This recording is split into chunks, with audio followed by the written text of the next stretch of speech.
Гарын алгаа ажиглаад дотор ирхнийхээ үйл ажиллагааг анхан шатны хэмжээд мэдэх боломжтой байдаг. Сайн уу, би уламжлалтын эмч Туул байна. За уламж намгаа ухаанд гарын алгыг өнгө, температур, хураашилт, хөлбөлтийг хараад за биеийн тэнцвэрийг ажиглаж болдог байгаа. Яг одоо та өөрийн гарын алгааныг ажиглаад үзээрэй. Хэрвээ таны гарын алга улаан, за халуун шатдаг байх юм бол дотор халуун ихтэй, стресс өндөр, за зүрхний гал ихтсэн байх магадaltaй. Хэрвээ цайвар өнгөгүй байх юм бол чи энергийн урсгал удаан, за цусны дутагдал байгаа илтгэдэг. За хэрвээ таны гарын алга шаргал туяатай байх юм бол энэ маань дэлгүүрийн хийн сулралтай, хоол боловсруулалт удаашралтай доголдсон байна гэж үзнэ.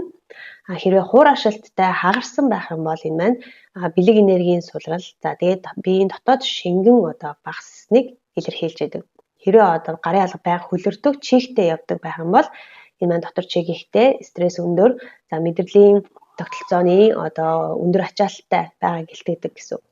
Тэгэхээр та гарын алгаа ажиглаад өөрийгөө анхан шатны хэмжээнд мэдээрэй. За илүү нарийн бас асуулгыг бүгэлж үсгийг хүсэх юм бол миний бэлтгэсэн үнгүү уламж шангаа ухаан дээр суурилсан асуулга байгаа. За энэ асуулгыг бүгэлснөөр та өөрийн аль эрхтэн тогтолцоонд тэнцвэргүй байдал үүсэж байгааг мэднэ. Хоёрдугаарт wellness cycle-ийн аль сургалт танд зохихыг бас мэдэх боломжтой. Гуравдугаарт асуулга бүгэлсэн бүх хүмүүстээ би зориулаад хөнгөлөлт буюу сургалтын купон явуулж байгаа.